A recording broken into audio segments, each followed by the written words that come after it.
శిక్ష.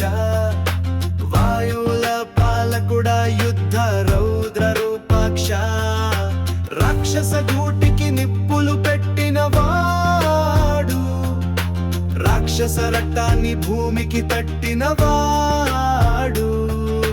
సింహపు దంచు దెబ్బ నీ మోచేతి గట్టి, శబ్దం లేని బీభత్సం నీవే ఆ శక్తి.